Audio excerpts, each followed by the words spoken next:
What up, Bolcuts? It's your boy. We're doing an intro before this one because it's another interview episode. We got great guests on this episode. Before we do that, I don't want to keep them hostage by doing sponsor stuff off the rip when they get here, so I'm doing it a little earlier. I just want to say, first and foremost, shout out to cardsphere.com, cardsphere.com, Cardsphere, get your cards here. Use the referral link in our description and join up. Get to trading those cards. Lorwyn Eclipse has already come and gone, I'm guessing, at this point. It is literally pre-release weekend for the set, and I'm saying that feels bad, but I guess people are excited about those Ninja Turtles. Point is, you can get them all on cardsphere.com. Get to trading with people who open stuff or trading for stuff, things you need. Cardsphere.com. Use the referral link. You can also head over to boneboxgames.com. Use the promo code Bolcast for a little cheeky something off, a little bit of a discount situation. So head on over to boneboxgames.com and get yourself a dope deck box that treats your deck right. Now, folks, before we get into the episode, I also want to say, once again, shout out to Angelo and his buddies. Brendan, thank you for sending me the bull ring and also the Armageddon. If you haven't listened to Hot Pepsi Armageddon, our live episode from Commander Sealed, head on back into the archives, get a listen to that, and you'll understand what I'm talking about. I'm not going to talk about it more. Hell yeah, let's just get into this episode. It is time.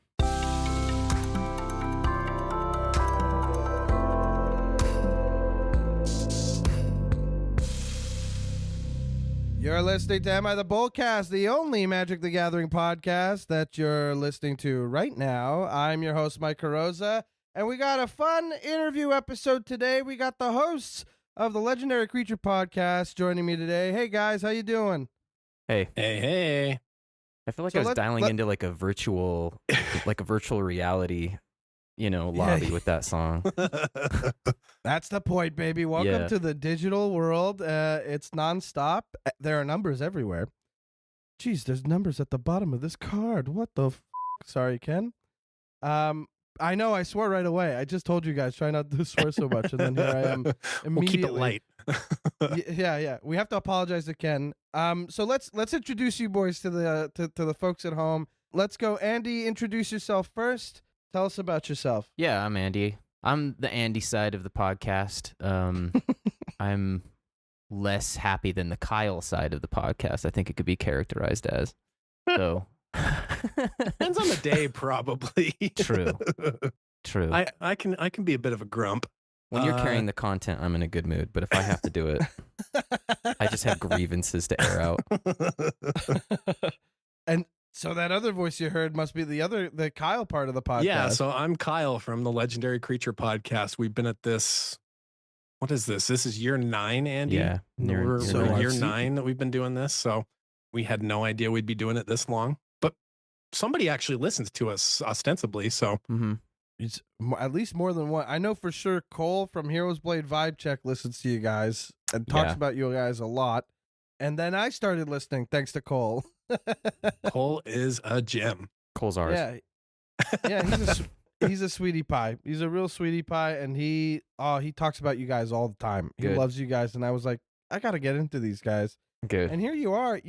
You're a lot of fun. Like, you got, first of all, your dynamic is very you could tell that you guys are close pals. It feels like it's just you guys are. It's such a solid dynamic, and then you both come in with, I have thought this out. I want to explain it to you. And then you have a nice, like an honest to God, like fruitful discussion that isn't just farting around, but then it can be a little bit of farting around. It's very fun. It's a very fun podcast. We definitely deviate from time to time. For sure. But then you have like the latest episode, and it won't be the latest when this comes out, but the latest episode you guys are talking about like combat damage focus as like a commander strategy for like, so commander damage focus, and how you've broken it down into like different subcategories, because you're like, Voltron doesn't mean anything anymore. It's almost like we need to redefine things again. And I thought that was fascinating. It was really fun, really cool. Thank you. And so I'm really interested in seeing, like, I understand, how did this podcast come about? How have you guys known each other for a very long time? What's your introduction to Magic? Give us a little intro spiel to yourselves. Whoever wants to go first, begin speaking. Go, That's Kyle. our show today, You go. guys. That's done. Yeah. So our origin story, Andy and I both worked with each other in a call center in our early 20s. And to be honest with you, Andy and I are probably unlikely friends. You know, like he was pretty into gaming. And like, I remember seeing like he had a couple like video game magazines on his desk when we first met. And I had the biography of Pol Pot on mine that I was reading. And Andy was kind of like, I don't know what his motivation was, but he was kind of like, Kyle needs to chill a little bit. And started introducing some other media into my life with some really good recommendations for me. Like he got me into Game of Thrones from there. So I kind of like mellowed out a little bit with my media selections. And It wasn't about the Cambodian, what do you even call them? Right, the Khmer Rouge. Yeah, exactly. But also like, you know, I mean, we also played some games at work. Like we kind of passed back and forth his, I don't even remember what the name of the. It was a Game Boy DS, my guy. Yeah. Like Andy passed around his Game Boy DS and we'd play these like turn-based games. And that just like unlocked something for me. And I was like, oh, right. Okay. It was Advance Wars. I'm And into I this. couldn't beat you, dude. It took us, because, you know, we're doing it between calls, but like we would pass this Advance Wars game back and forth. And he was good. Like having never played anything like that, like he was really frustrating to play against. Yeah. Yeah, but like, anyways, I will say this. Andy is he's a social hub. He's kind of the hub of our Magic play group. He's really good at kind of identifying people that he can connect with. And I happen to be one of those people, and just kind of getting people interested in things that can become a shared interest. And so we became friends. Neither of us were Magic players early on, but Andy and his brother Brad got into Magic, and I'll toss the mic over to Andy because he can explain the origins of us getting into Magic. Yeah. Should I just talk more about you, Kyle? You were just talking about me that whole time. I'm going to talk about Kyle. Fair enough. I'll cover you. I'll cover you. So when I asked Kyle about Magic the Gathering, he's like, is that game a bunch of nerds play on the floor in the lunchroom? I'm like, yeah, man. And we're like both 24 at this point. So candidly too late in our life to get into it. You know, we should have found it sooner. Not late. But that's not late. Plenty of guys start at that age too. It's okay. What I mean is, the vast majority. What I mean is, I wish I had been playing it sooner. That's what I mean for myself. Not as a statement about everybody else. But understood. Okay. But we start playing the game together, and at the time, it was like Innistrad was the first set that came out. Core 2012 was out, and that was the cards we were seeing. And then Innistrad was going to come out, so we got all hyped about that. We didn't know about pre-releases or anything like that yet. So fun. But they come out, we buy them, we fall into it, and then we started playing Standard pretty heavily. We went to an LGS a couple times, and really that was our pattern of play until Theros. Then Theros rotated Innistrad out, right, Kyle? Theros comes in, kills Innistrad. It was Return to Ravnica followed. Yeah. Return to Ravnica rotated for New Phyrexia, I think. Like they were the same standard. Yeah, that's right. And I think you're right. Theros did rotate out Innistrad out of rotation. You're right. That was like the bulk of our card equity was in Innistrad. So that would be after Dragon's Maze, and then Theros would have come out. Yes. Yes. Yeah. So that's what. So Theros bumped Innistrad out of the standard rotation. Exactly. Yeah. We lost everything, dude. I was like, dude, all my stuff's gone. Like we had all of our decks were very Innistrad heavy, and so we're like, let's try Modern. And I think only me and Kyle got around to playing 2 or 3 Modern games, and we didn't even go anywhere. We were just playing against each other to see how it feels, and it didn't feel great. We didn't love it. So that's around when we got into Commander. Like we knew we needed something that was more eternal. Right, because at this point the first set had been out. Because Innistrad was like fall of 2011. Right. Yeah. For sure. Yeah. Yeah. So the very first Commander products existed, and then we got into Commander, and Commander 2013 dropped.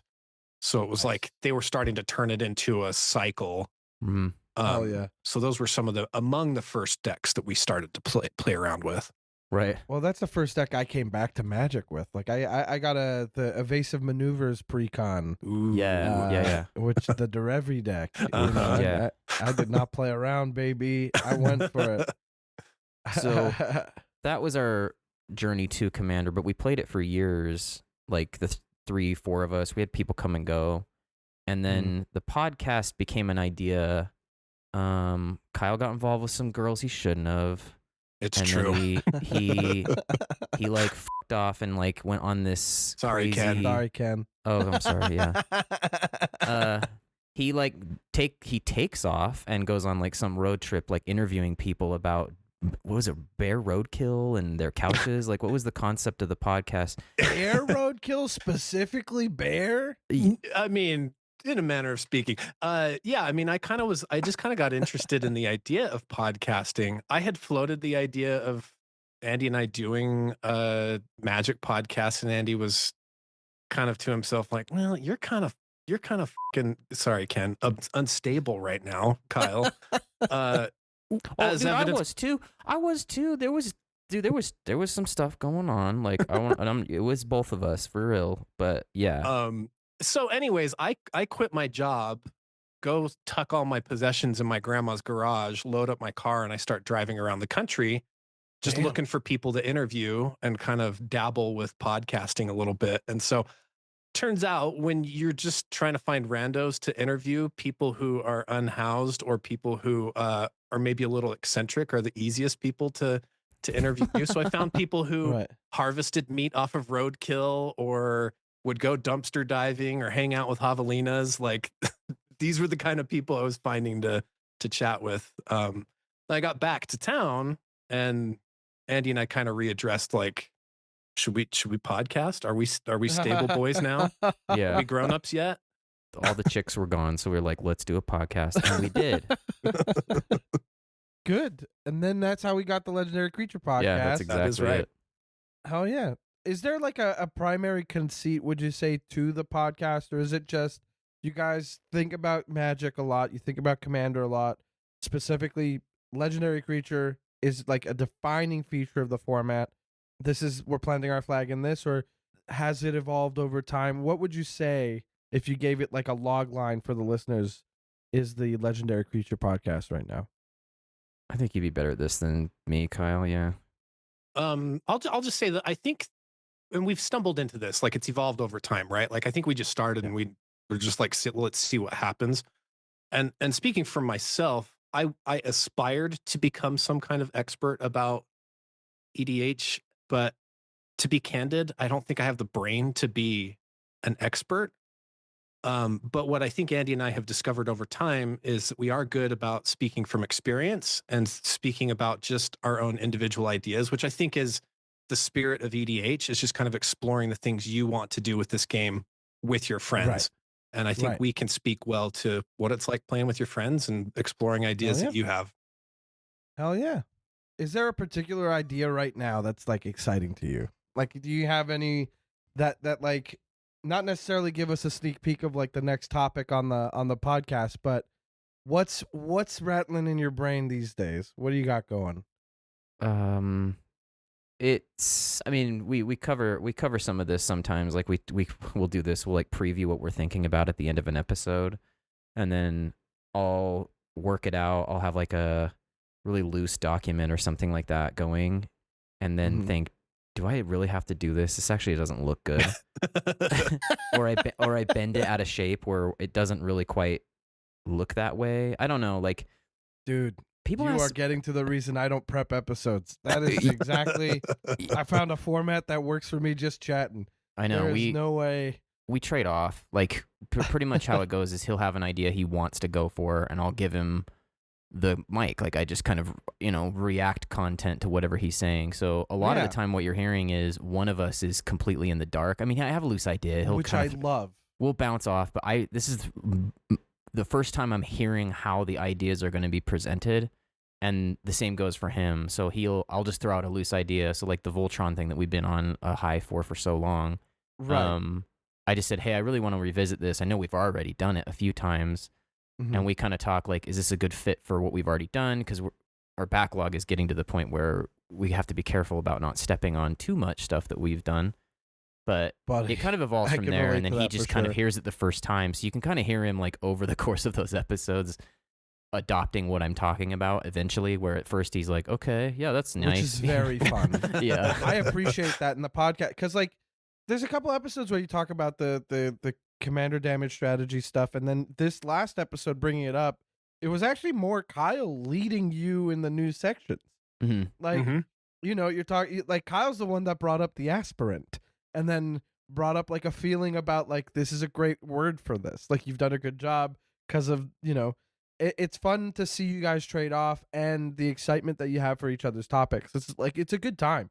Like I said, like what's fun about the podcast is that it feels like you have thought out something and you're just bringing it to chat with your buddy and you're both invested in fleshing out this idea. Yeah. And it's really nice. There's a great level of acceptance and dedication in having a conversation like that isn't just like we're fucking off. Sorry, Ken.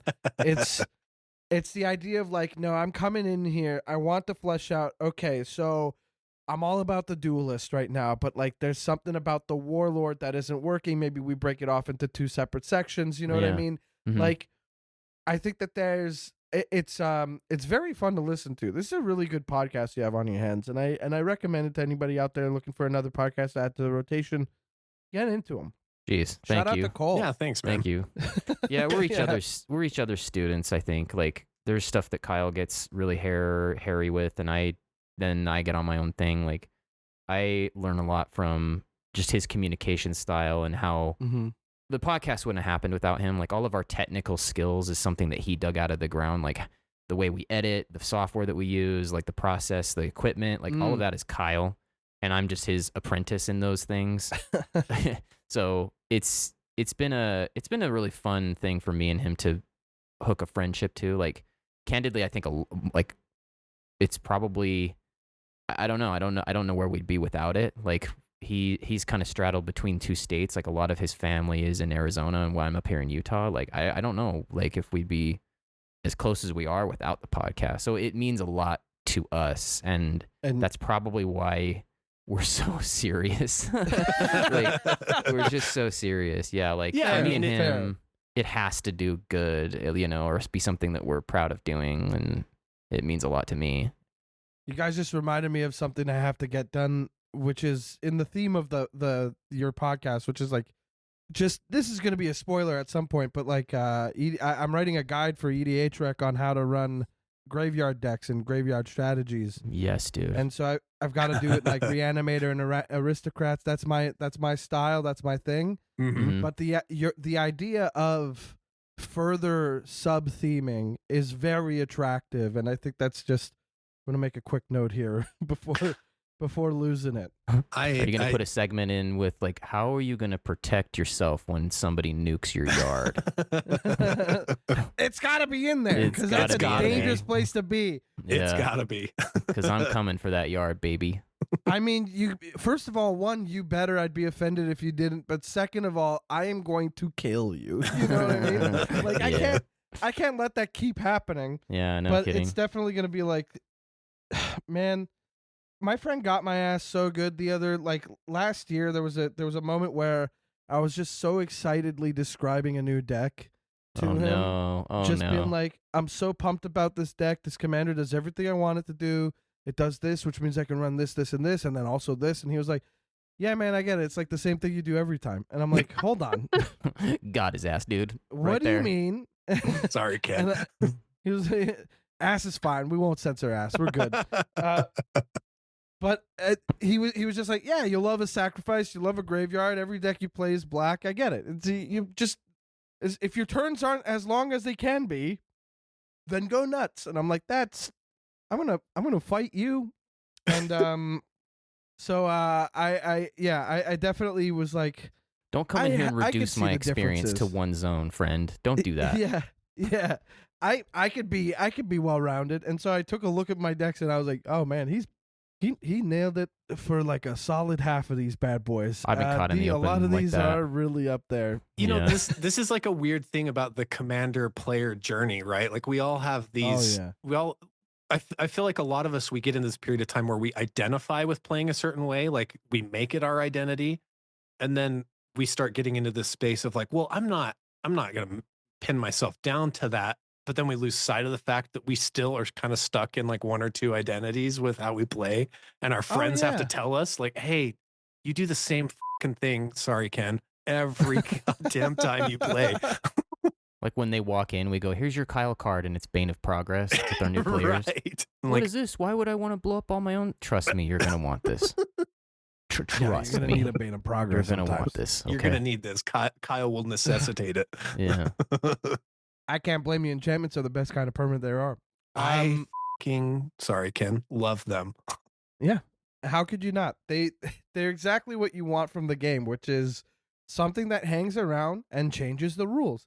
Every game piece of Magic ostensibly changes the rules in some way or another. It's true. But enchantments tend to do it in a way that gets a little bit more pushed.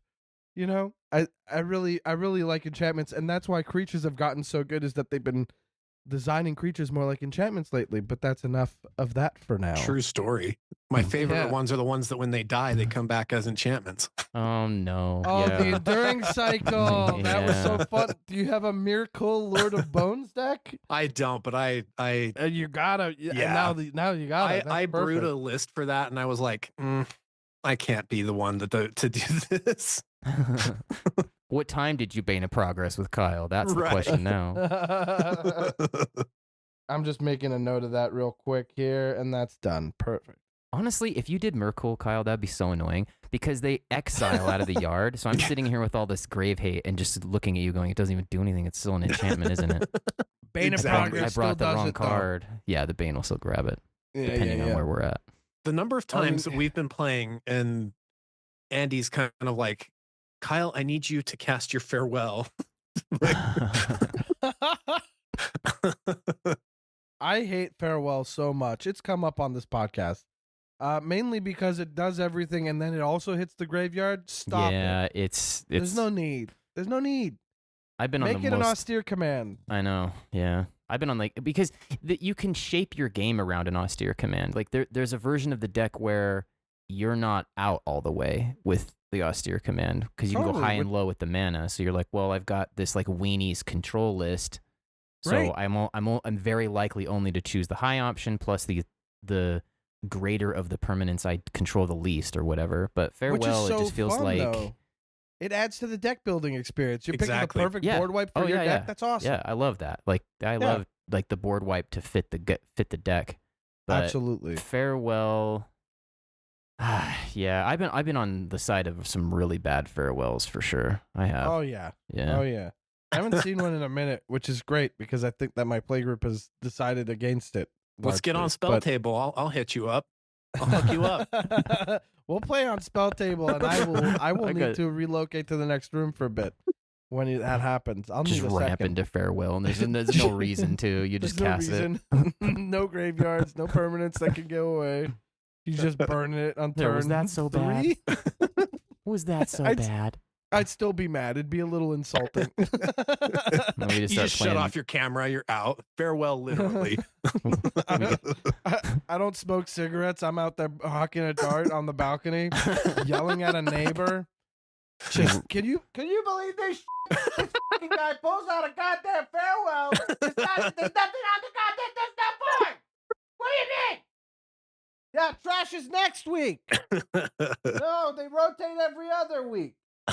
No, you didn't get the message from I'll send it to you. The city sent it. Anyway, sorry, Ken, for all the swearing that happened in that one. I'm roll doing out bits. the Star Wars Metroid and be like, ooba, ooba.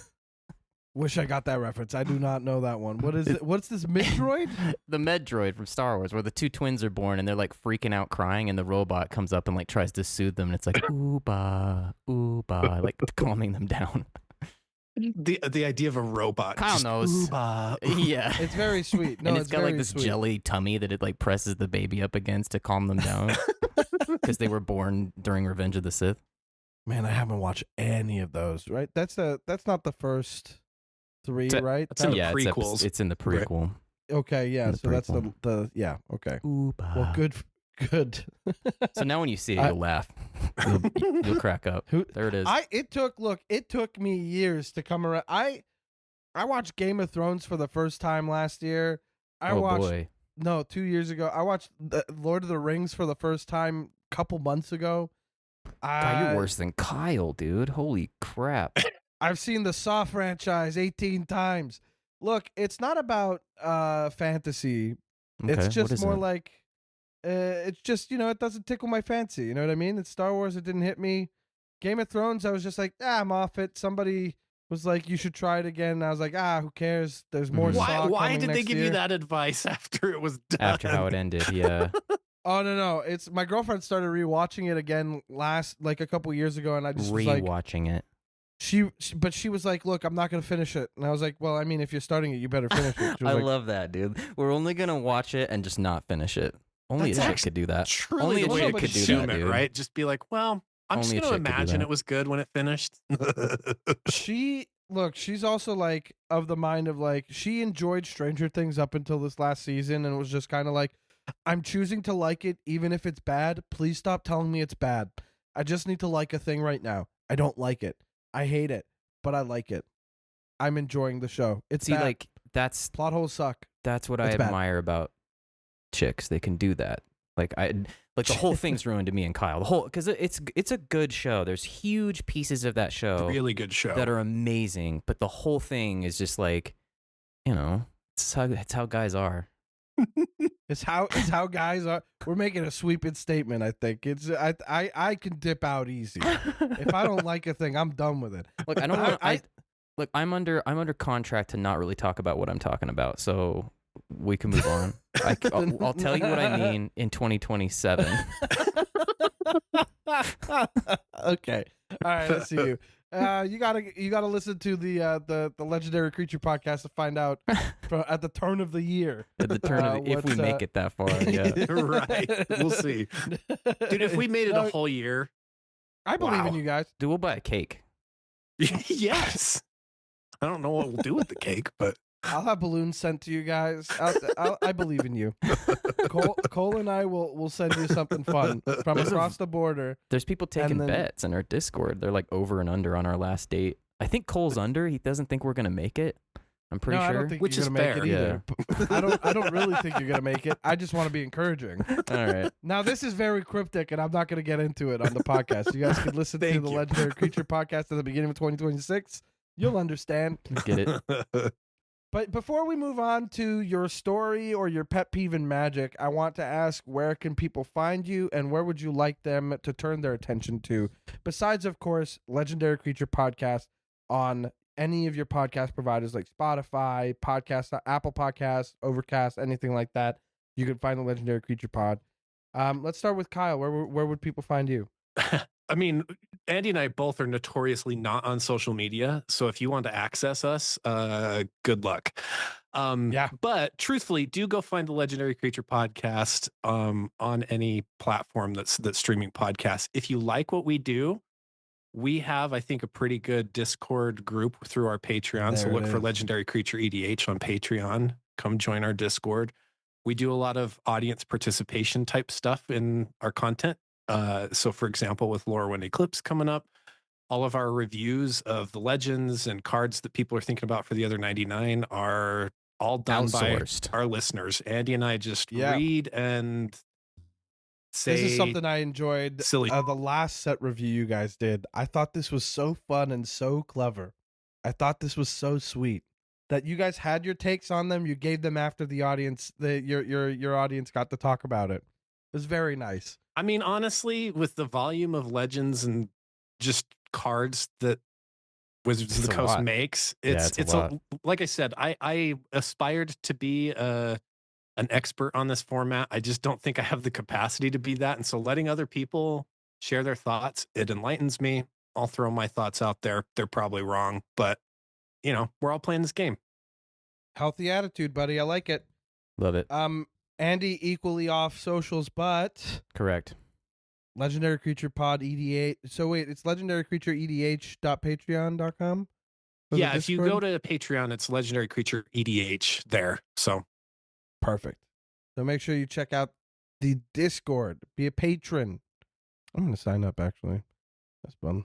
We got good people in our Discord. Like that community's rocking and rolling. They do good stuff. Yeah, they're constantly giving each other deck advice all day, every day. Like I go in there for help. I'll have something that's pretty harebrained and be like, "Is this crazy? Is this gonna work?" And people just take it very serious. Like they're constantly bringing their expertise to the table. I adore it. I love it that. is a little bit of a. It's almost like its own. I don't know. Like we have a channel where they just listen to music. It's called like Music League, where they make these playlists and rate against each other. And it's almost like this. They don't talk about Magic ever. In fact, there's guys that like they've recently retired. Keep this out of this chat. Yeah, like they don't play Magic anymore, but they are in the Music League. It's its own like little fiefdom inside this Discord. It's pretty That's sick. interesting. Yeah, it's pretty sick. I suck at that game too, man. My taste in music apparently is awful. The few leagues that I've participated in, it's really. I'm like, Dude, my taste in music is very different from everyone else here. So they'll have like a prompt, and they do Magic themed prompts, and those are the ones I do like to play in. They'll be like they'll do like a Lorwyn prompt or something. So they'll have like a bunch of sets, and I'll pick like the song. It's the song. It fits the theme, and I'm like getting wrecked, man, and getting downvoted. Nobody's voting for your music, and it's all anonymous. Like you don't know who it is, but it's funny. That's sweet. They play so much that they recognize something. So like I guess one of the band or the musicians or whatever that shows up a lot is Nowhere. Like people are constantly throwing that around, but then they try to metagame each other, like submit something they know is gonna be submitted. So it's pretty fun. I just suck at it is all. I have no idea how I'd play. I've been in a real groove of listening to the most abrasive music I can get into.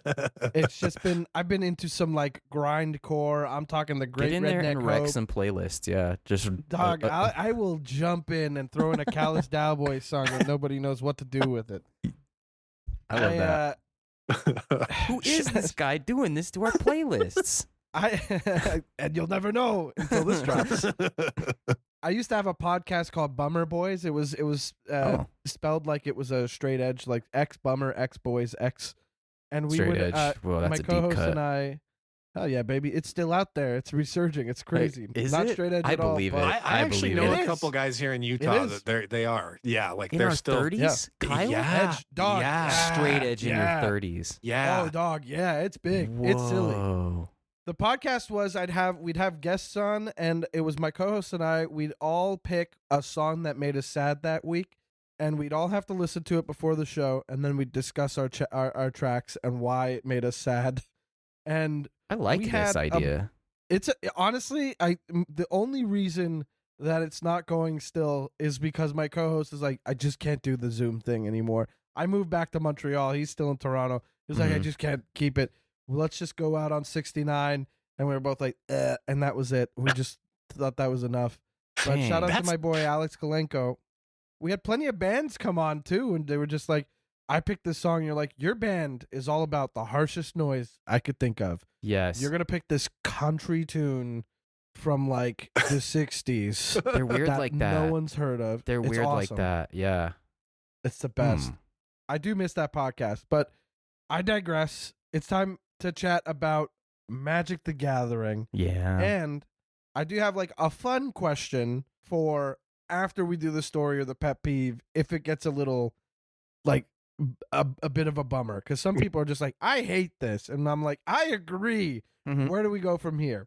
So who would like to go first, or would you like me to flip a coin? Flip a coin. All right, I'm gonna flip take tails. this proxy mana crypt, and this will be the tail. All right. Okay. All right, Andy's first. Okay. Andy, do you have a story for us today, or do you have a pet peeve about Magic the Gathering that you'd like to chat about? Can I ask just to get my head checked about something? Hell yeah, do it. Okay. So I'm struggling. So we've been onboarding a lot of new players this year into our, we call it church, is like our group of people that play with us. We've had a pretty stagnant play group for a minute, but this year we've been pulling in some more people. We're trying to get to the point where we can have 8, like more consistently. Like that was a pretty rare occurrence for us. Like maybe once, a quarter, Kyle, maybe. Yeah, somewhere in that ballpark. we would manage it, but we'd had to like reach into these other play groups, and they have their own dynamics and they have their own rules, and we fit around them. Like they're the guests, so like if they show up with stuff that's a little tooled up, we're just like, okay, that's cool. We'll let the table figure that out. You know, like we're pretty proud of our threat assessment. I think is probably the best thing that we can adapt. You know, but anyway, but we want to like get more people playing an 8-player because you kind of get sick of playing against the same person like 4 hours in a row. So it's nice to shake up, and I don't know, it just feels like the overall vibe is more friendly with that many people. I don't know if you'd agree, Kyle. Like I would say it's more jovial when we call it mega church when we have 2 pods going, and so I think it's more jovial. Yeah. But by the way, Kyle, did I tell you we're doing Ultra Mega Church on my 40th? Okay, you did. So 3 pods, dog. 3 pods. It'll be the Ultra first and Mega last time. Church. It'll be the first. Well, Brad just wants to call it General Conference, is what Brad wants to call it. We'll have That's Joel pretty Osteen's face broadcast on a wall somewhere with other people playing. Just upstairs. But it's made of magic cards. It's like one of those images. And then it just says, "Get out! You can't stay here tonight." Oh, anyway, so God, that's sorry, Ken. Sorry. Anyway, we've been bringing new players in, and one of them has adopted the game rather fast. It's Nice. my friend Zach. I actually have a side project podcast with him. I love Zach. I am very happy that he's playing the game. However, Okay. he has rapidly adopted some really powerful commanders that we play bracket to, like to keep it simple. We have some really, to somebody on the outside of this might not really like what we do, but we're really trying to like keep people within striking distance of each other the best we can. So Totally. one of the things that we just don't tutor, we don't search libraries for cards. You can aside get from basics. basic lands. That's it. You can get basics out of your library, but anything past that, that's that. Which Okay. gives green a real nice edge. But he's gotten some really strong ones. Like to just give you like a preview, he's got Sauron. Okay, so the Grixis Sauron, one, the one from the set, right? Dark the set Lord. Sauron, Dark Lord. That should have been just Lord of the brutal card. Rings. Yeah. And then he's got Bellow. That's another one that's really tooled Part up. of the Brambles, the Yeah. Gruul one from Bloomborough. Yeah. That's a fun one. These are the kind of things he's going for, right? Like he's got stronger commanders, and which it's been okay because I find that stronger commanders with newer players is like, okay, this is the card they'll always have access to, provided they have the mana, and provided we give them the breathing room to use it. Like they should have a game, and then we can hopefully like pivot out and either appropriately show them how a commander game goes, where stuff gets removed, things don't go always your way, or I don't know, man, they're gonna take it. Let's just do it, right? So we're playing last weekend, and this Bellow deck is become quite. It's very upgraded, right? Like it's got a great henge in it. It's got a Phyrexian portal in it.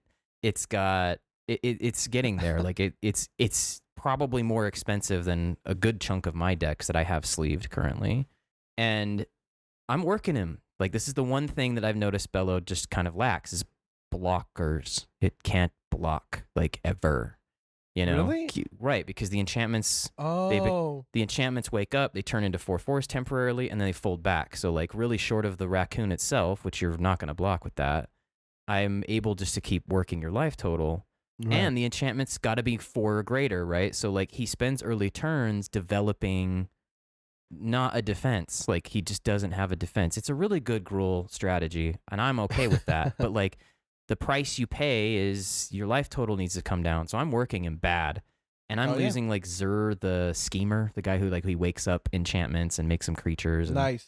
Yeah, so mine's slower than his. So he's going to overtake me eventually. Like I'm going to start getting cracked back for way bigger. But I work him down to 3 life. 3 life, and he's got this just like look on his face like I'm killing him, dude. Like I'm really killing him. And we go to Tiff's turn. She's before me in the cycle. Tiff's my wife. She's on the podcast here and there, like to do our do our reads. And I'm like, you need to take him out. You got to take him out. He's gonna upkeep with. We had because he's showing you all the enchantments he has. The only component that he doesn't have right now is just Bellow from the zone. Like he's ready to go. Right. And we did some math, and he's like, it's gonna pop off, you know. And she's like, "No, I'm good. I feel bad. He's only at 3 life. I'm not gonna do that." So we get to my turn. I can't manage anything. Like I can't manage to finish him off. We go through Brad's turn. We go to his turn. He does 38 damage to me, taking me out, and then some, and then 18 damage to my brother, and that's that, right? Sure. And the whole time, like, I'm feeling bad. Like, I feel bad. I don't want to just be emptying combat into him. I don't want to. No, you know, like, for sure. But what are you supposed to do when you know you're just going to die? So I go on this, like, tirade today. I was talking to one of my friends at work about it. Like, he's another person from our group. About how, like, it's decks like that. It's not his fault. It's not even really... like, the only solution in my mind is that. You know what I mean? Like, work his life total down so mercifully he's within striking distance. I don't have it. There's no version of that deck where I go from to resolving my commander to producing 38 plus, what was it, 18 or something that he did to the other player in one cycle. Like, that's a lot. There's not a version of that. So, that's my problem. Plus, he's filling up his hand too, because right one of them gets to draw a card. Yeah. He's a coastal piracy in the zone. I always think it's the other version. You know how they've dialed that like style down, where it's like you really get up to 3 now. Oh, for sure. No, it's full on, man. It's like all of it. Yeah. Right. I'm gonna read Bello really quick because it's ridiculous. I forgot just how busted this bad boy is, but it's 1 in a gruel for Bello Bard of the Brambles, legendary creature Raccoon Bard, 3/3. During your turn, each non-equipment artifact and non-aura enchantment you control at mana value 4 or greater is a 4/4 elemental creature in addition to its other types and has indestructible haste and, quote, whenever this creature deals combat damage to a player, draw a card. Yeah. They get to get in there without fear. They get to get in there just all upside. Either that is just a 4/4 can take out a blocker easy. Yeah.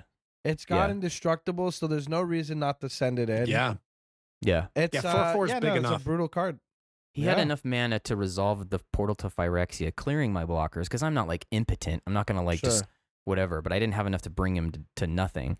So I'm like, well, if I can't kill him, I need blockers because I know what's coming next. So I left him at 3. I wasn't going to be like, let me get you to petty 1. Because my brother was like, I'm not going to deal with this either. I'm like, okay, you guys are nuts. Because they're feeling bad. It wasn't I see. I can say this. If this was Kyle, he'd be dead. Oh, Kyle absolutely. We would just mercilessly just be like, bro, come on, dude, come on. And you'd be like, well, you got to do. I mean, you'd try your bull crap. I see. And we'd and I'd lay down kill you anyway. let you die. You'd try, which and is we'd fair. kill you. You've been playing for a long enough time where we're not feeling bad for you doing this. You're doing it. Here's what's wild, though. Better. I don't think you would have a portal to Phyrexia in your deck, Kyle. I'm pretty sure. In a deck like that? Yeah, dude. Probably not. You have like, okay, Blasphemous Act, Chain Reaction. Like I think you'd kind of see the writing on the wall and not just gas yourself up like that. I think you'd have like judicious card choices that would keep us off you a little bit, you know? I think you're right. Playing with some like asymmetry. Yeah. Yeah, and I love the meme, the whole all gas, no brakes. I love that for you. But like, this is like, we say this on our podcast all the time. Like, this is the blessing and the curse of playing with the people you know, right? Like, if you play with people you know, the game itself, from turn to turn, at least to me, it's way better. It's way better if you love the person you play with. I adore Zach and I adore Kyle and but you lose more like because of this stuff where you're just like, okay, I know, dude. I don't have amnesia. I remember how this deck kind of plays out a little bit. If it's like a deck you've had for a minute, so they all felt bad and then they're just like, yeah, I don't know, like, and it was just like a weird moment, and like. What do you do? I don't want to discourage him. I want him to win, and I want him to be able to compete. But like, I gotta start treating him like a big boy, and I tried that game, and I felt terrible. Like just throwing all that combat at him. Okay, so this would be, so this story is more like, are you the bolus because you feel like you should be going all in on this guy, but others are making you feel bad? Sure. Okay. He's a new player. Like I was clear with that. Like he's newish. Yeah. He's kind of in that phase that new players get in where they go after the cards, man. Like we did it. You know, we all have done it. Like where you're getting into the game, you have the means and desire to entrench yourself in it. So you're like, okay, like I'm gonna go grab this. Like I went with him to the card shop and he picked up his Great Henge. I'm like, what's this for? And he's like, oh, it's for Bello. And I'm like, yeah, that's All pretty right. good. You Slam know? a $100 bill on the table there. Yeah, for that. like. I All don't right, know. sure, man. Good, get hey, it. look, it's Yeah. yours. Right. Also, I'm attacking.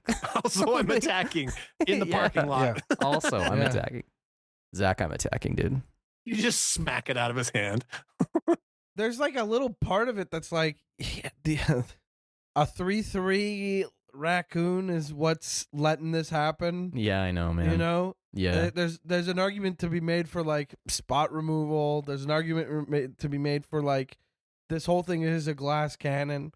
But at the same time, if that's not available to you, He'll just player removal recast it. is Yeah, if Yeah, I zone sure. it, he'll just recast it, man. All these Sure, but enchantments then- are sitting waiting to go. Like it's like a Yeah, it's I know. slingshot. Yeah. It is silly that there's no because even if you do have like a board wipe, Mm-hmm. you don't get rid of them at all. They're at a and It's- he'll do the Nev disc play. So if he animates the Nev's disc, it's indestructible. So it'll cook everything off. Like he'll do it, you know. And he by the way, Yikes. he didn't. I gotta say something about Zach. Zach's like, yeah, I mean, you know, like he didn't have this attitude. He wasn't like acting like small bean in the corner, like don't Oh, hurt sure. me, whatever.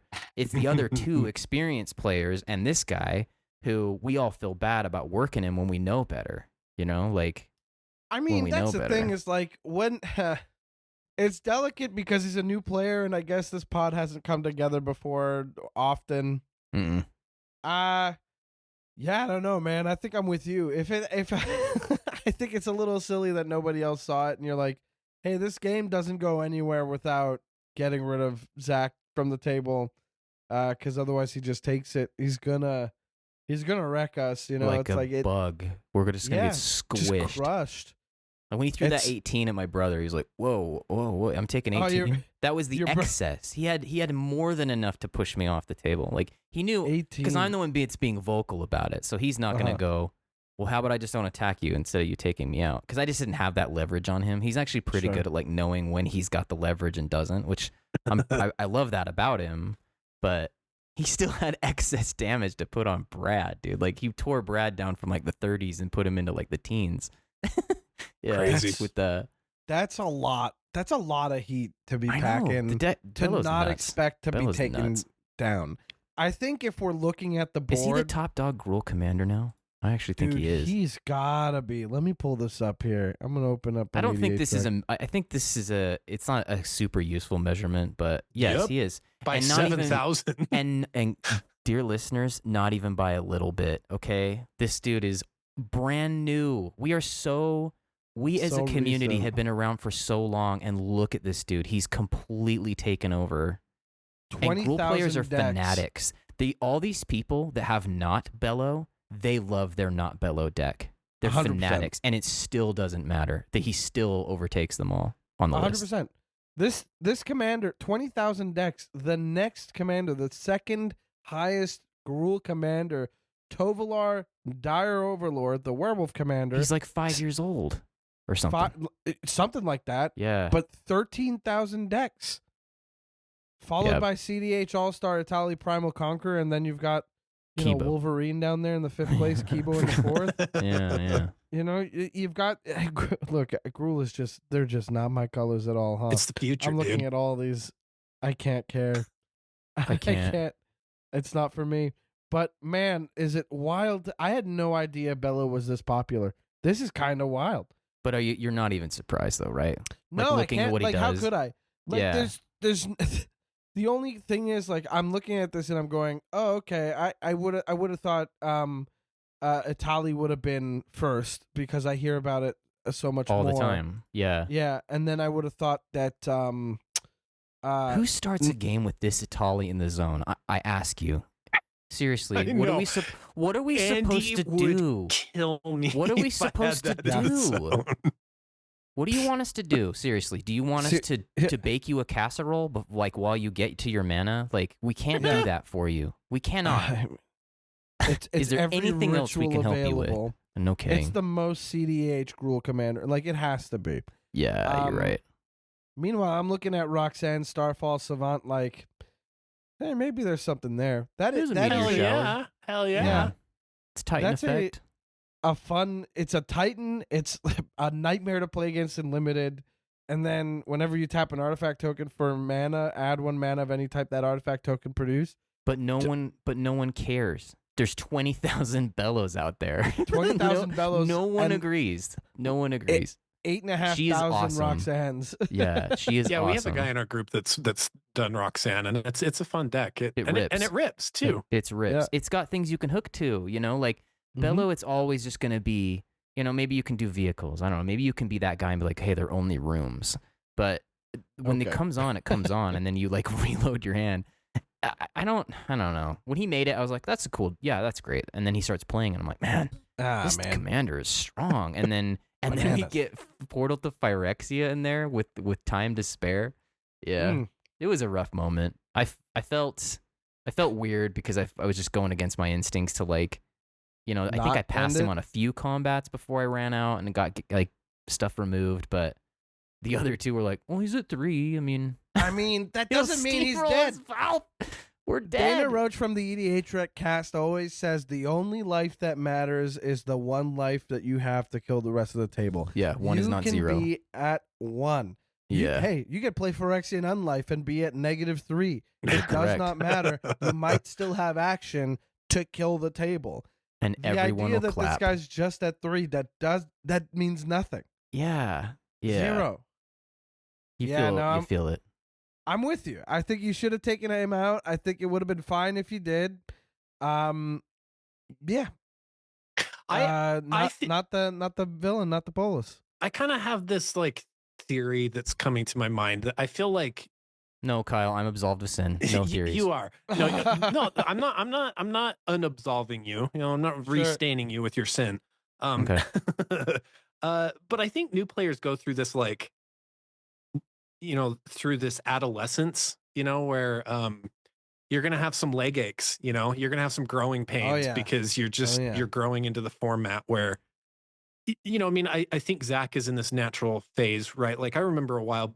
Recently he was kind of texting you after a night of games, Andy, where he's like, gosh, it's just so hard to catch a win.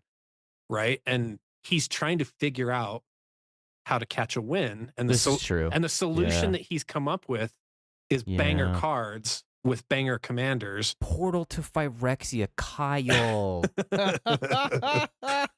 Portal to Phyrexia is a banger. You can't get it. Is. That's not wrong. Right? Look, that's not wrong. It is. I love a Portal to Phyrexia. I have taken it out of it. Actually, every deck that I had it in is now dissolved. So I don't have it in a deck now, but it's the flippant use of so it. Like fun. It's not even close to a 4/4. It's 9 mana to become a 4/4, but like the effect is cracked. People. It's a Turgid and 3 flesh bags and a trench coat and 1 card, dude. Like it's cracked because you'll upkeep a creature out of your graveyard, So, that's my favorite part, obviously. Naturally, as the graveyard the reanimator guy, 100%. It's appropriate there. I'm talking about the raccoon. Raccoon. That to me, he has that feels like an overshot. It's like flippant. Catches their catches their creatures, gets stuff out of yards, like turns into a 4/4 and draws a card now. Yeah. How about this then? How about this? All right. Okay. Gruul, artifacts, and enchantments. What other thing do you have that does removal that good? I know. Blasphemous Act. I know. Blasphemous Act is a sorcery. I know. Something that feeds the plan. I know. You got to feed the plan. I think he's justified in running Portal to Phyrexia and Great Henge. They make sense. Although Great Henge, buddy, talk about a card. Is that a game changer? It feels like it is. But that's a good question. I don't know that it is. You're telling me the card that gives you 2 mana and 2 life just for tapping it and gives you a card every time a creature enters on your side of the board? A non-token creature. And I forgot. It gives you a +1/+1 counter on it too. Yeah. Yeah, it should be. It's so stupid. Plus, not to mention, it's in a green deck, so automatically you're looking at paying like 4 mana What's wild for is it. that like it's not even during combat. Like during your turn, Bellow's like, "Hey man, they're creatures, so it'll get seen by the like." they great come henge, in yeah. and they are creatures. Like Yeah. you can just be so thoughtless with it. you It's know? not a game changer is the crazy It's thing. it's not a game That changer. is pretty banana. This would be up on the list. 9 mana. Yeah, it's 9 mana in theory. Let's be real. Well, I would But in argue that deck, that you know that it's always going to be discounted by 4 because you'll have They will be something that's a creatures. 4/4. Yeah. they will be creatures. Yeah, I came would this argue close this should to be in buying the a same- great henge. the same Recently. class as the Seedborn Muse, right? Like the Ooh, argument for agreed. Seedborn Muse to get put on there was like, yeah, but the decks that are like putting Seedborn in, it ain't for the pseudo vigilance. You guys know what we mean. Yeah. Like any deck that's running Great Henge, they're not paying this full price. No, not at all. No way. Why no would way. they? They're in Yeah. a green deck. I have a Genova Ancient Calamity deck and a Baydor Ancestors Voice deck. Mhm. And I was looking at them going, it'd be really, really good. You know, in it'd be this. really nice. Yeah. It would be really. I need a way to put counters on Genova when she enters, You and then do. also tap for mana. You do. Oh, look at and to that. draw some cards. Oh, look at that! And How you great is deserve this? it. Yeah, and I'm I'm the real winner here, baby. You deserve it. But you know what? First of all, even the ugliest version of the card that is unwanted by the community by a long shot, it. sitting at about $45 American, which puts it at around 70 for us, if I had to guess, is the banyan tree variant from Avatar. That's right. It looks And I awful. was looking at it on like my local game store. My LGS had it up on. I was like, this is the only version they have that isn't like $100. Right. I want it for 2 decks, so maybe I could get away. And then I just kept going, yeah, I don't need it that But I'm bad. getting an earache There's- looking at it. I don't know why it's hurting my ears, but it is. Yeah, It's an like some earache for sure. slimy mushroom. Like But the point of this is that it's like I'm over it. There's so many fucking cards. Sorry, Ken. In Magic the Gathering that You'll I be have to alright. cut from lists already. Yeah, you'll why be am all right. Why am I spending $100 on a card that's gonna piss everybody off? I don't need that. I'm not gonna draw heat. So or just yeah, a comment. Oh, great henge, guys. Like just that. That's enough Yeah. for me to be like not cast it. Yeah, totally. It's true. And you're like, Totally. oh, Yeah. okay. Kyle's And beard's so- moving again about the card I cast. Cool. To me, it's just like I don't need it. It's first of all, it's too good. Why wouldn't I want to make something else sing in the deck? Like Mhm. find the perfect place for something stupid. You think Retribution of the Ancients is the best card to put in this deck? No, I use it. I don't think I've ever played it yet. Retribution of the Ancients is a 1 mana enchantment. It's removal. That Love it. It's from OG Tarkir, Mhm. I want to say. Yeah. And I have a foil copy of it, and I'm thrilled about that. But it's a 1 mana enchantment. Tap black mana, remove X +1/+1 counters from among creatures you control, and then target creature gets -X/-X until end of turn. Great. It's awesome in the Genova deck. It's awesome in Baydor. I only have it in Genova because I only have the 1 copy. But if I was to put Great Henge in, I'd probably be like, sayonara to this thing, and just go whole hog on getting the card draw to draw me into the better removal in the deck. But I look at this card, and I look at it in my binder, and I think, man, will I ever have a deck for this card? And I finally pulled it out, and I thought, this deserves it more. This Yeah. is going to make some heads turn. This is going to make me feel like I have something to play around. It's not just going to spoon feed me everything that I need. It is, and honestly, foiling's beautiful. Don't even get me started. Back when Don't foils even were get me foils. started. All right? Yes. That one Ugh. would be a sweet foil. Yeah. It's gorgeous. It really that is. gold. Yeah, that would probably look so good. It's so good. And honestly, it's just a couple bucks. It ain't. Sorry, Ken. It's just a couple bucks, and you get to look at it. And you're like, look at me, Mr. Moneybags. This looks like I'm rich. Gosh, and that's like really hot removal too, right? Because people People are like, are going to be worried about that yes, card. Yeah, They just don't know it yet. Yeah, they're going to Exactly. be worried. And that means you get to make something a lightning rod whenever you need it to. Like you could, if I'm sorry, I have all these counters on my giggling spitter spike, but I'm gonna attack this person. You're all taking. I don't care how much. Remove 6 counters. Get rid of your blocker. Hit you for the rest of the 7. You know what I mean? Like yes, dude. this Yeah. card's a house, and so I say to you, great henge players, consider investing 50 cents in a copy of Retribution of the Ancients if you can replace your great henge Yeah, with go it, have a and good it time. makes sense. Yeah. You got to shape up, Bello, people. Bello gotta shape Bard up. of Brambles. You can't do this, but see if This anybody's is going to call terrible you out. advice. If anybody blushing about their raccoon deck right now, like, well, Yeah. geez, I didn't know that. Yeah, sorry, we're not helping there. Yeah. Sorry, buddy. But I guess I'm with you. I think you should have taken him out. I don't think anybody else should have been like, he's new.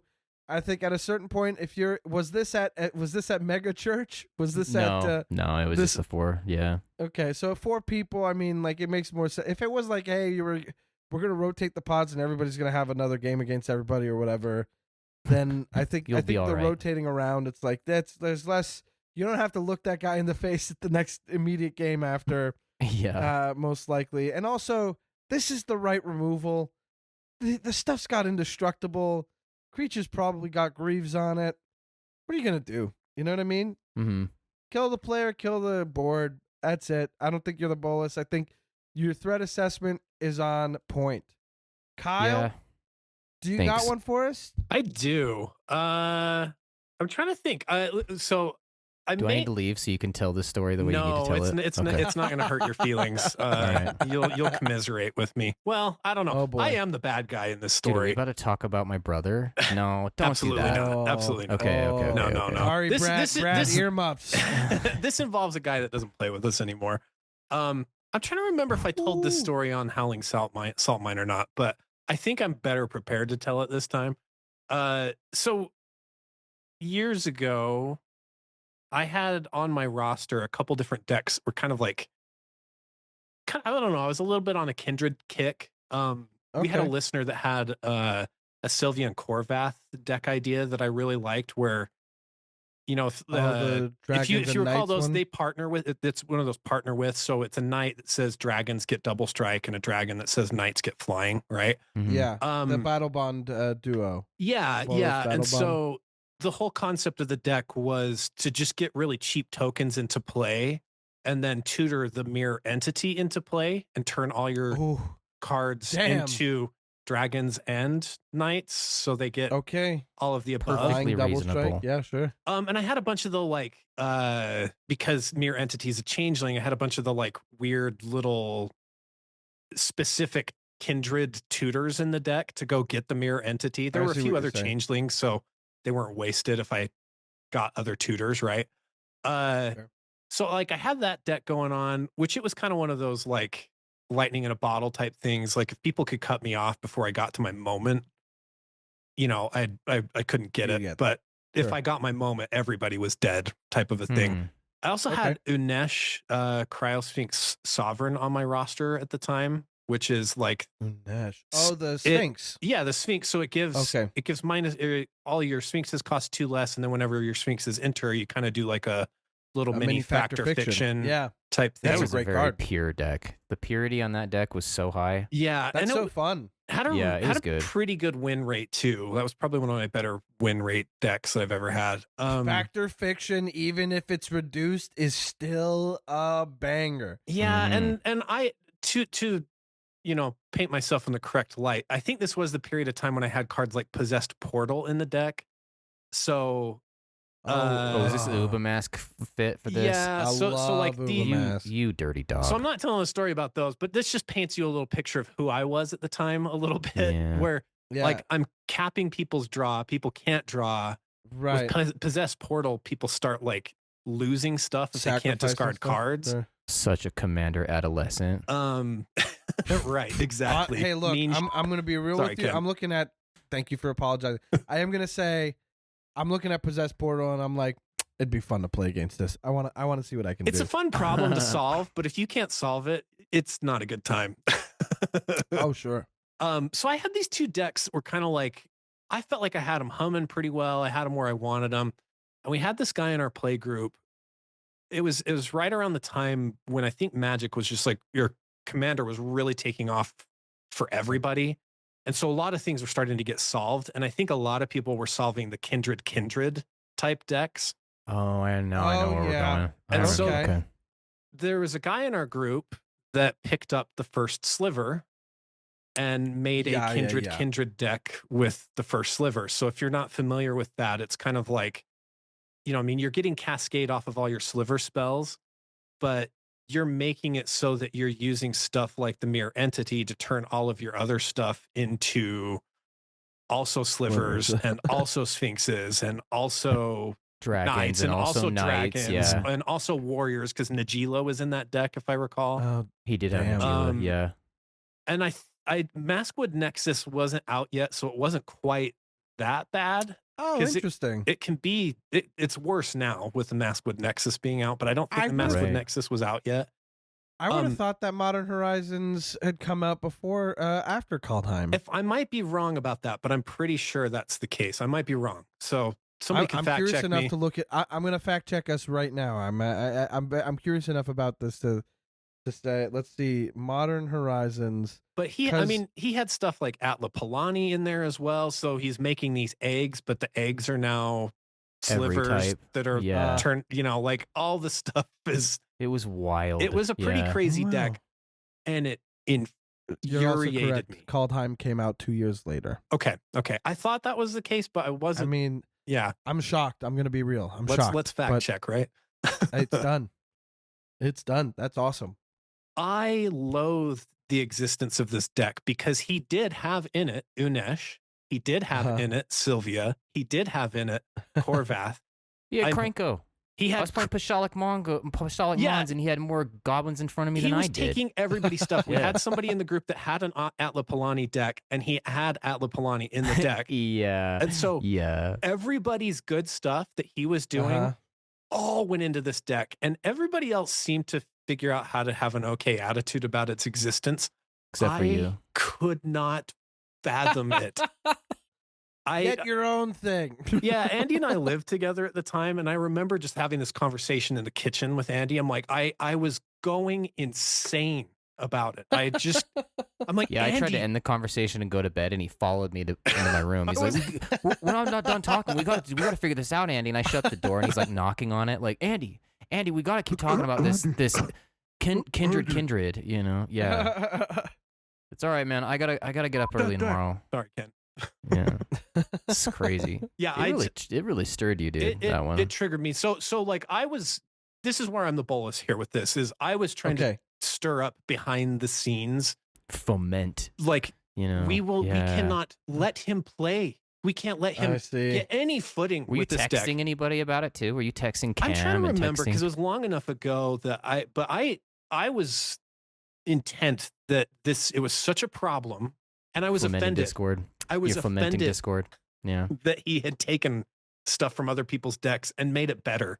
Because it's like, can you imagine if Unesh could also be Cascade. with had Cascade. And could be it was every change. It had every changeling in existence. It was every changeling that. Yeah, it was pretty crazy, dude. That deck was wild. It was a wild deck, and honestly, I should have given the guy his day in the sun to just be like, wow, that's crazy. He never won a game with that deck because we all understood what it was. Yeah, we saw the writing on the wall with that. I was fomenting in the background, like making sure. What really pissed him off was the guy was like, "Oh, this is my Unesh deck." That got under my skin. And that really pissed Kyle off. He really didn't like that. Okay, now I'm tilting now. I think I'm this is my Unesh deck, and he's factor fictioning for like 2 or 1, because they're all these like.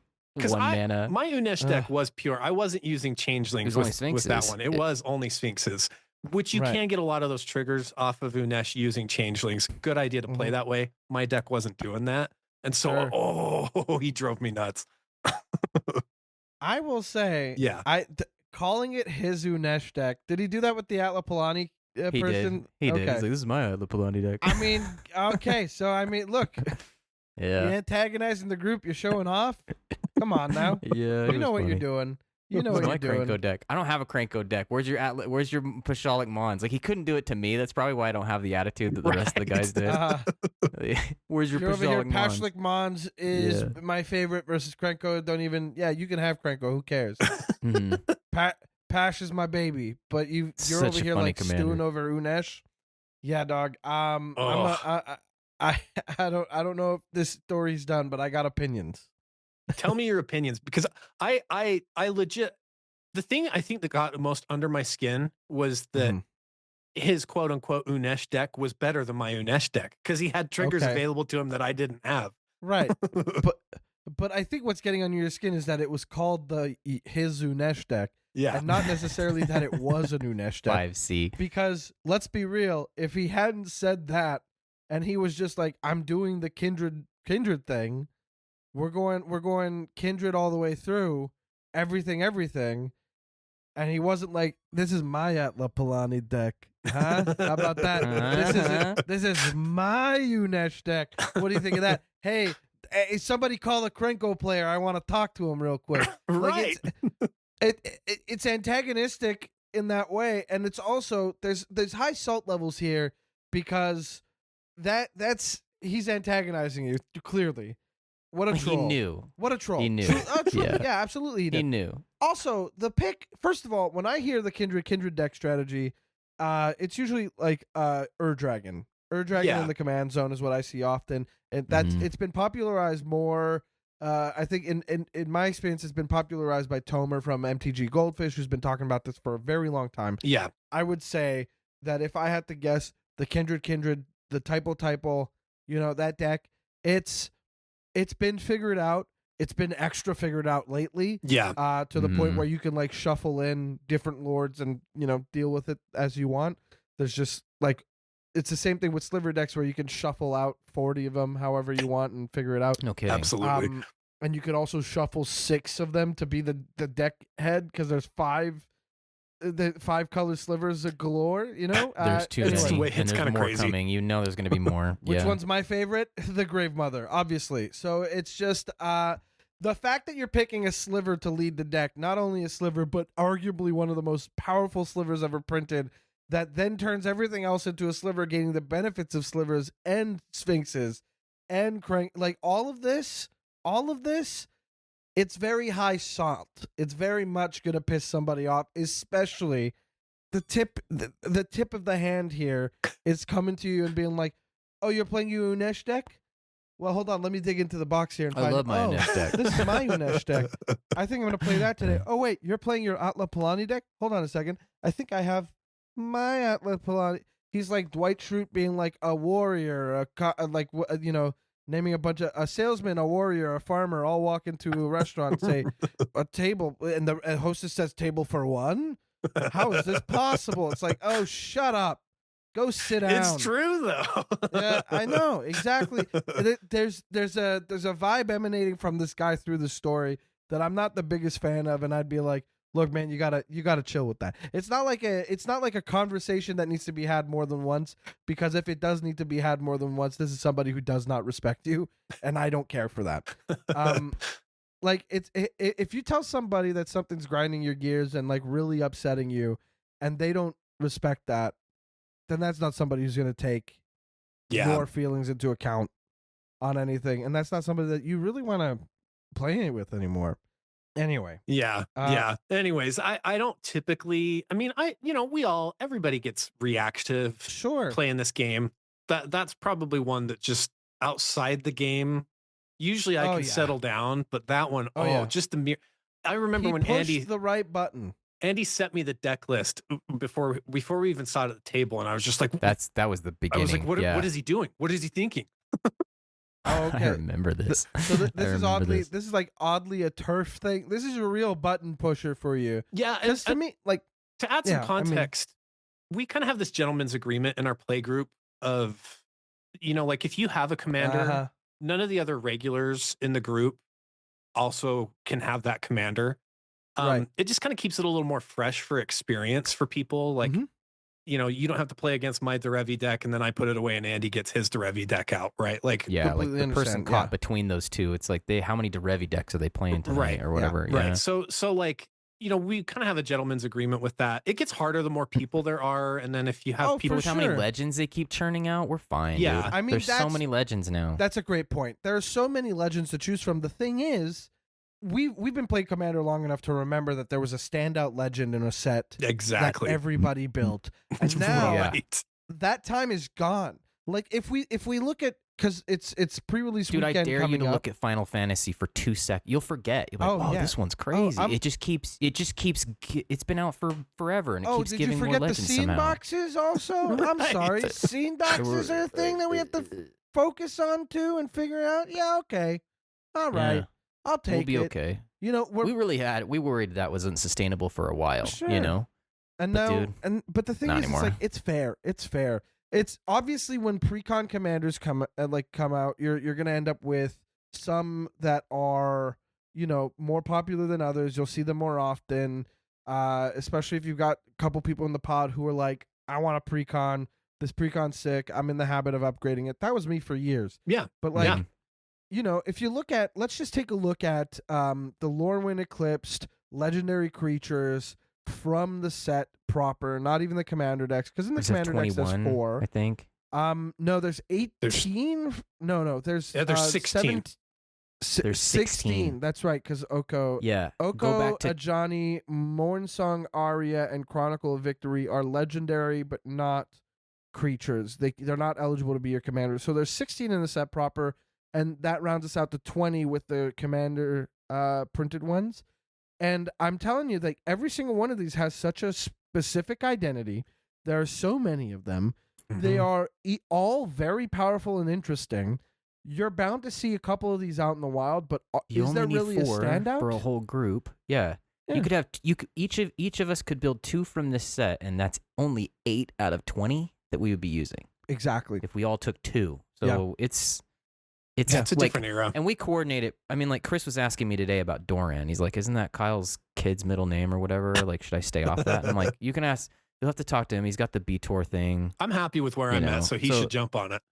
He should take Yeah. it." So we do this. Like, Okay. people ask, we coordinate like who wants what. So we all kind of have a sense of like I like this that thing a lot. that we're doing. That's So Chris is already like, I really like this Doran That's list, but is great. Kyle gonna want it? I'm like, I don't know. He has B-Tor already, but Yeah, it is man. Doran. So I don't know. We'll find out. Dude, I'll put That's him in fine. the 99 and I'll see him. You have permission, Yeah, Chris. exactly. You have permission. That's Granted. the other thing is like, there's also a commitment to the playgroup as well, which is like, hey, we're discussing this because we're Probably all should just text him right now about all it, like, so he talking- can get on it. Hell yeah. Yeah. I mean, I don't think anyone in my playgroup is looking at Erdu but me. You know what I mean? Like, I'm aware that I'm probably the more prolific of my playgroup. I'm like the most prolific, but I'm looking at these legends and I know that maybe one of them will interest one player and he never brews anything, and that's why I'm not looking at Abigail once. You know what I mean? Mhm. Abigail, Eloquent First Year, very interesting and very cool card. Cool There's no looking chance legend. of putting that in the command. Yeah, very cool. No chance of putting that in the command zone. I don't need an elf deck. There's already one in the pod. High Perfect Morcant. You're out of here. You know what I mean? We're good. Like, We did our time with that. that's it. That's it. You know what I mean? Yeah, and I'm looking at Sanar. I think that's why that experience was partially kind of challenging for me, because it's like he found a loophole and he was Technically, Your he sense did. of Yeah. justice was activated. he's like, Yeah. I don't have one, but I do. Yeah, I guess. Look, I was already on your side the moment he was like, "This is my Unesh deck." I'd be like, "You need to leave tonight." Tonight. I think that there's an element of like, the intent is so clearly to piss you off that it's like, if you guys have been this communicative in the past, or like, I don't know if this was already the culture within the group where, hey, I don't want to build this to step on toes, and then homie's just like, hey, look, I've been thinking about this deck. It is going to include some of your commanders. Is that cool? What do you think of this? I bet you guys would have gone with the green light, but the fact that he showed up and was like, this is my Unesh deck and my Outlaw Palani deck, and that's a dick move. Sorry, Ken. I don't know. We're not censoring dick. Dick. Sorry, Ken. You could censor but not dick. Sorry, Ken. Sorry, Ken. This is just a genuine apology for all We're of definitely kept catching up on the sorry Kens. it. Yeah. I say not the bolus, especially All when right. he's literally goading you. This is a taunt. I was Don't even ready get to me own started. it. Oh, hey man, own this. Fucking proud stance. Give yourself a power pose. There we go. Before I cut you too loose, I want to ask you. It is Lorwyn pre-release season this weekend. Yes, listeners are probably looking at Teenage Mutant Ninja Turtles cards right now because we're in the future. and I don't know what to do with myself, whether or not I want to even acknowledge the set. The pizza lands are an affront to God. There's a whole bunch of stuff that I want to say, but I just don't think it's worth it right now. Let's talk about Lorwyn. Has there been a legend from this set or the Commander set that has caught your eye, or a card from the set that you've been like, maybe I want to build around this? And Andy, I guess let's start with you. What do you think? I really have been spinning the Izzet Ashling. There's two. Okay. There's like a 5-color one that's going to be in the pre-con, but like buried Ashling underneath all of it. Yeah. Yeah, man. Yeah. That's a fun I'm one. pretty into the whole blue side of this thing where it's just banger after banger 4C spell, 5C spell. Yeah. I got this thing going on where I'm really interested in cloning like Golem's Eye, Thran Dynamos, like getting multiple copies of those artifacts to get myself away from her. Because like my plan is get it down. I likely will not be able to ride that very long before people are like, yeah, that's enough. They catch on, sure. Yeah. That's enough. So hopefully I will have picked up enough artifacts on my own to kind of sustain myself there forward. So Sweet. It's feeling pretty good. It's not very interactive. Like, I don't have any counter magic in it. It's all just I'm going to be Kindred Spirit puffed over here. out. Let me hit you Yeah, with this. I'm going to be puffed out with this a little bit, is how I'm going. I don't run counter I want to use the magic, commander. really. I don't touch it really. I have like maybe one deck where I have one counter spell. Even then, I think that deck got taken apart. Yeah, my clones deck isn't a thing anymore. I took apart a lot of decks recently. I have this thing where it's like, well, you can only use this mana during your turn, so I'd really like to maximize it. I don't want to have it be like, but somebody could come at me and be like, well, it saves you 2 blue in a way. So you always so if you leave those lands ready, I'm just trying to go for it. We'll see. Yeah. We'll ride see. the lightning. It feels good. It feels I don't good this tutor one. either. It's like I'll fetch a land, but I'm not tutoring. What are we doing? Throw some draw in there. Add some spice. You need the game's a singleton game, for God's sake. You got to get that variance in there. Come on, what are you tutoring for? Live a little. We're definitely there. We're definitely there. Like same cards every night. It's not. It's not that. It's like I said. Like when you play the same guys. Yeah. I hear you. Dude, how many Ashnod's altars have we seen come out of somebody's library, Kyle? Like, if I saw one and such, seen it 1,000 times, dude. Like, it's just we were always going for, like, the same short list of cards. And even if that list is 20 cards, it's 20 cards, and we've been playing together for, like, 12, 13 years, if we're talking about just Commander. Yeah. Like, it just kind of wears you down, For sure. The same stuff. Right? Yeah. Trinket Mage into Soul Ring again. Like we just kind of got out of it. No, thank you. Yeah, we're really happy with that change in our meta. Yeah, and it really was agree. for Chris because he was so far behind us in the budget. Like he just didn't have, they weren't game changers back then. There wasn't such a thing, but we were all completely steeped with those. And I'm like, he's playing a different game than us. Like seriously. And we're like, well, let's take him out. I'm like, yeah, exactly. Okay. Let's do it. And we did. I don't need a tutor to find my Phyrexian altar. I trust my heart, and it'll show up when I need it to. Heart of the cards. That's right. All right. Well, I like that you're playing with this Ashling. I think Empress Quinn also built an Ashling rekindled deck. I can see them doing that. I'm already in the DMs with that. We've been going back and forth. Yeah. Like, am I crazy? Am I going to be a bad man with this? Yeah, it's sick.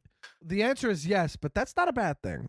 Kyle, what about you? Is there anything that's caught your eye here? Yeah, I mean, I haven't tinkered with these two yet, but Abigail Eloquent First Year was something that's caught my eye a little bit. I have a Servandum Sunstar Exemplar Orzhov Blink deck, and so I'm just kind of interested in that space right now, and just kind of like looking at what can be done with Blink in Orzhov, and so that's kind of been. Is it going to replace Vondum? No, I just want to tinker with the brew, and maybe it's a down the road thing. It's one of these things where like I'll cycle back to it later, maybe. May I say, there are 4 Blink Legends in Orzhov that I have on my desk, just daring me to build. And well, I say they're on my desk. They're in a box somewhere nearby, but and I can only think of 3. So let me just say the 3. The first one, Servandum, of course. The Spot Living Portal, just printed in Spider-Man. Very interesting card. Yeah. And then Triad of the Fates. Ooh. Oh, wow. We have a long-time listener who has a Triad of the Fates deck that is pretty cool. They spent a lot of time tuning it and working with it. So I Fun bought a one. foil a while ago, and I told myself someday I'll get to it. It is just So in our very DM, you slow. weren't kidding about that. You brought that legend up, and I was like, oh, yeah, cool. No, but you're serious. Shout out Oh, to yeah. Shane with that, by the way. The other one that's Oh, caught yeah. my eye, I want to see if I can solve it, is Tam Mindful First Year. Okay, all Um, right, that's a good one. Yeah, so that one Interesting. says each other creature you control has hexproof from each of its colors, and it has a tap ability that says target creature you control becomes all colors until end of turn. I just want to Mm. see if there's some like weird, tricky stuff I can get up to with that. We did This get is so Omo. painfully We got Kyle, this Omo. card. Oh yeah, I mean, there's a lot to play with here, but what does it do really to have Yeah, X that's proof the from thing all is the I'm colors? like, what can I make happen with that? I just kind of want to tinker with it and figure it out. I will say I did, just for the exercise of it, brew a high perfect Morcant list last night. Sure. Hmm? That legend's gonna rip. It's gonna do its thing. I mean, There's a reason it's the most popular.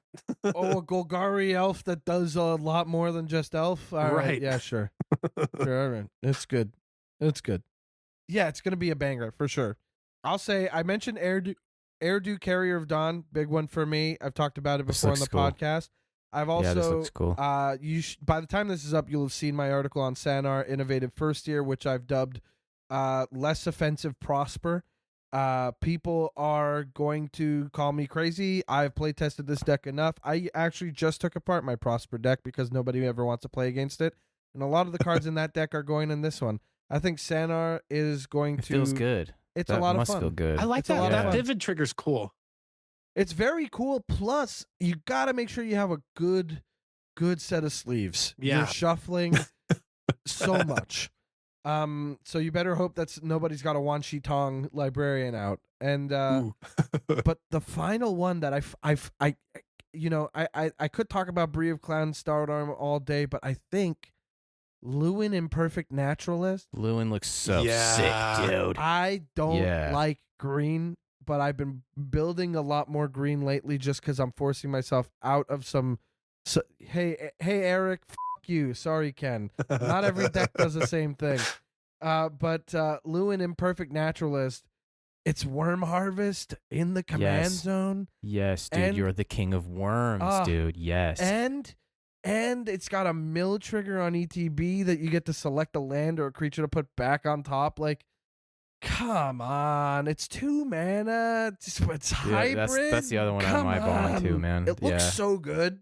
I was gonna start working that list this week. This one's this- pretty sick. If I'm not working an article, I'm probably gonna unwind with trying to brew this deck. It looks so good. It looks so cool.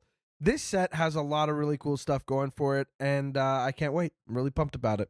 That's cool. And we need it, and we deserve We it. do. I agree. We You do deserve it. Shout out to all the Magic lovers out there who have been dying for a Lorwyn return, and also just a Magic return, if I may. Be so the bold. fact you have to say Hell it. yeah. I know. Anyway, everybody, we're gonna dip on that. Everybody, enjoy your turtles. We're gonna see you next week with another episode of Am I the Bolcast. Don't forget to check out Legendary Creature Podcast wherever you listen to your podcast. I promise you're gonna have a good time. You guys have made it to my new rotation of podcasts. Like, I just got into you guys thanks, recently, man. and I messaged you pretty much the day after I listened to. It must have been the review episode, because I remember. Here's a story for you. I was in line for a car wash, Mm-hmm. such a long line because it was like the first nice day in like about winter time. Like, just like, hey, we haven't had snow yet. Everybody's car is kind of nasty right now because we're bracing for the snow, but it's not coming for a little while. And I was like, I gotta clean this thing. I need to clean. So I'm waiting at the car wash, and it's so long. The line's so long. I end up listening to like half the episode waiting wow. for this. That's saying It's- something that's a because those long line. episodes are long. Really long. Really long. That's a long line. So it's like I'm listening to the podcast. I'm in line for the car wash. I get out. I'm driving home. Whole time I'm like, this is so sweet that you guys are doing this with your patrons. That people are just chiming in. You're commenting on everything. You know these people. Some of the comments you make about the people being like, well, of course this person wants to talk about this. It's a very fun. It makes you already feel like, okay, I'm buying into a community with this podcast. And I think that's a really sweet feature of this podcast, and another reason to get online and join the Discord. I think I have the tab pulled up, and that's what I'm going to get up to right after this. I cannot recommend Legendary Creature Podcast enough. Get into it, add them to the rotation. And thanks so much for joining me today, guys. I really appreciate you taking the time. Jeez. Yeah, thanks, Mike, and thanks for those kind words. Yeah, that was 100%. awesome. All right. Any parting thoughts before we dip out and scoot the day? It's just been fun. Thanks for having us on, Mike. Hey, anytime. Yeah, man. yeah, it's been very fun. I love your podcast. Oh, really? Okay, I didn't realize you listened. Yeah, there was an episode. It was a while back where you did this bit about like talking to Michelle Obama, dude. I was in the shower like listening to it, laughing. Nice. It's like you just kept going and going and going, and I'm like, that's really skilled, you know. Well, like that's a really skilled bit. You know, that's the kind of thing that my I know that's a weird based compliment. On. No. This is exactly what I want to be doing more of. That's why I did the whole thing about yelling at my neighbor. I was like, I need to lean into this more. It's just too funny, like where it's like you just disappear into this pocket dimension. You're like stuck in there with it. It's so funny. I mean, like I'm a stand-up comedian. Obviously, that's like what I do. But it's like when you're doing improv or like anything with like a co-host or something, you know that at some point they're gonna have to rein you in. You know, at some point they're gonna step in. It's just too funny, and they didn't, and it just kept going. Celani so did not care. Celani was just like, "No, I'm not doing this to you," and it was the right call. And I just kept going. And I think you can expect a little bit more of that in the coming. He's like, I'm just gonna let you sit with it or something. After you're like, why didn't you stop me? He's like, I'm just gonna let you sit with that. I don't know. So yeah, Celani wanted to punch his ticket to Rift City, and I think I took him there, and I'm glad that you appreciated that because that is exactly one of like the resolutions for the podcast this year. So I appreciate it. That's awesome. Thank you. Well. You guys just heard me get complimented, and that's awesome, and that's where I want to end it. So good night, everybody. Scoot the day.